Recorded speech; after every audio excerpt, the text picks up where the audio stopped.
There is one other thing that I wanted to talk to you about tonight.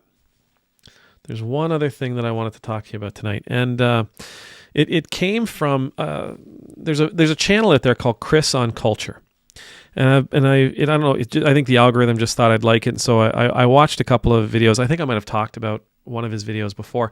I really enjoy it because for the most part, he just shows the interview and he might add a little bit of insert, a little bit of opinion here and there, but you get the entire interview. You get a great deal of the context that you don't necessarily get with other channels. So I really appreciate his style.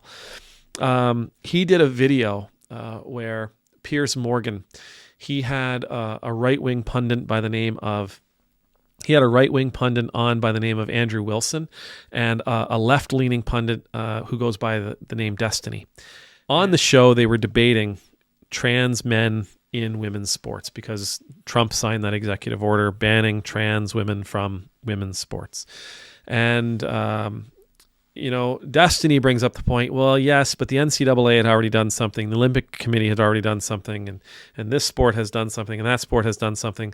And I thought he made an interesting point. He said it's like Donald Trump tweeting at 4:00 in the morning, sun's going to come up, and then at 6:00, all of Trump's fans say, "Oh my God, the sun came up."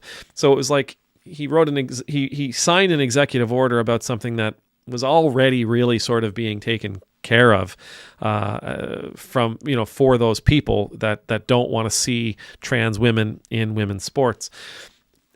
Andrew Wilson goes on to talk about, however, and this is what I thought was what I want to talk to you about. He said, when the right and the left, he said the left don't seem to understand that this isn't just about trans women in sport.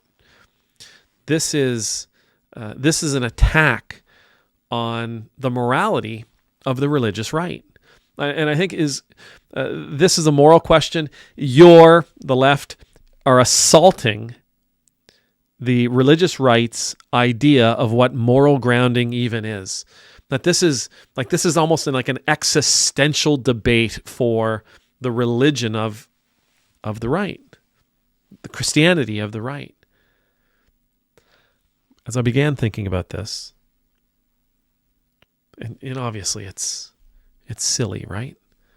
I'm not attacking your moral understanding because I'm not telling you how you have to live.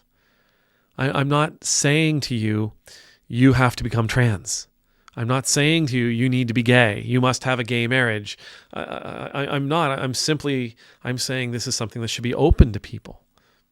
These opportunities that I experience, everyone should have these opportunities. The opportunities that you experience, everybody should be able to experience those opportunities. Now, we can figure out how, if it's a new situation, and this is kind of a new situation. It's not something we're going to be able to figure out with a snap of our fingers, but we can figure out how. But everybody is deserving of being able to enjoy the things that I'm able to enjoy. Everybody's deserving to enjoy the things that you're able to enjoy. But that doesn't mean I'm going to foist my beliefs onto a fundamentalist Christian, onto a right-leaning Christian, and say, I might say, I'm okay with same-gender marriage. I'm good with blessing a same-gender marriage. But that isn't me saying you must bless a same-gender marriage as well. I'm not asking you to do that. I'm not asking you to condone it. I'm not asking you to have one for yourself. So I'm not attacking your morality. I'm simply offering something that I believe everybody should have the right to. I'm offering that to others. It doesn't take anything away from you on the religious right. It doesn't take anything away from you. I'm not putting you in a situation at all. And as a matter of fact, your church doesn't need to change. Your church doesn't need to be inclusive. If your congregation doesn't want to be inclusive, that's your right. You may see people leave because of it. You may see fewer people want to join because of it. But you have that right. And at the end of the day, you get to stand in the presence of God. If I'm wrong, you get to stand in the presence of God and say, Lord, I tried to tell them. I made sure that they understood where we stood on that issue. And we held firm to that issue. So we're in the clear. And if God were to say, yep, I wouldn't blame God. If that's the way it is, that's the way it is. So this isn't an attack on right-leaning religion. It's not an attack on right-leaning Christians and their faith. It's not an attack on their morality. It's simply offering the same considerations, the same gifts, the same adventures, the same opportunities to others.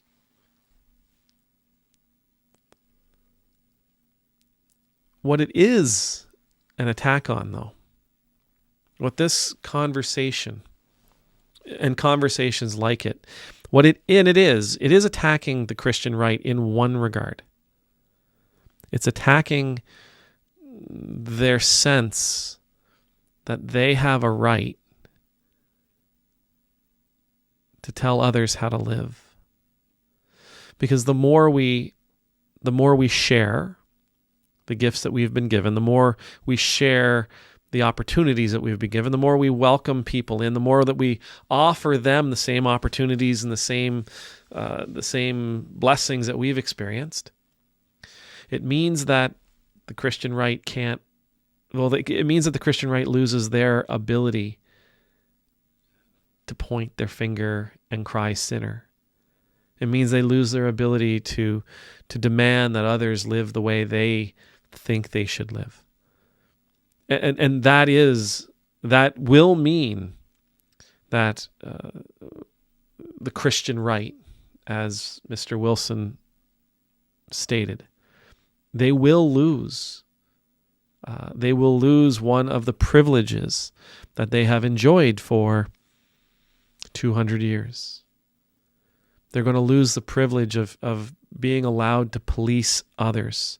They're going to lose the privilege. They're going to lose the opportunity. They're going to lose the sport that they've enjoyed for so long. They're not going to be able to tell people, this is how you should live. This is how you need to live. You're going to burn in hell if you don't live like this. In fairness, Jesus never asked us, not once did Jesus ever ask us to police what others outside of our church are doing.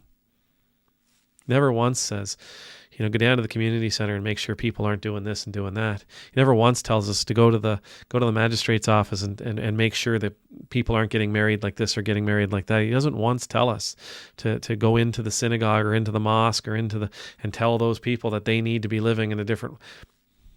What he tells us to do is to go and share the gospel, to go and share his good news. That is a clear instruction. And my sense is that Jesus understood the power of his words. He understood the power of his message. He understood the power of the gospel ultimately, that it could lead people to transformation. He didn't need to police them. He didn't need us to go out and monitor their behaviors and monitor their actions and write their names down in some book that we could give to God and say, this one's a sinner. This one's not living right. This one's not living good. No, he didn't need us to do that. He needed us to share the gospel, needed us to share his love, needed us to share his instruction, needed us to share the reward that we would experience if we were to obey obey his words. This is what we're offered, right? We've never been promised, you're going to be superior and you should act that way. You should make sure that others understand just how superior you are. They should bow to your supremacy over them and listen to everything that you have to say. They really should make sure that they do everything that you tell them to do. No. Share the gospel. The gospel will do the work. Share the message. The message is powerful enough. Share this good news, because this good news is life-changing. You don't need to be. You don't need to be molding these people. You don't need to be forming these people into beings in your image. Just share the message. And that's enough. Share the message and sit back and watch and rejoice at how they're transformed. Sit back, share the message, and praise for just how incredible and wonderful it is, and how life-giving it is.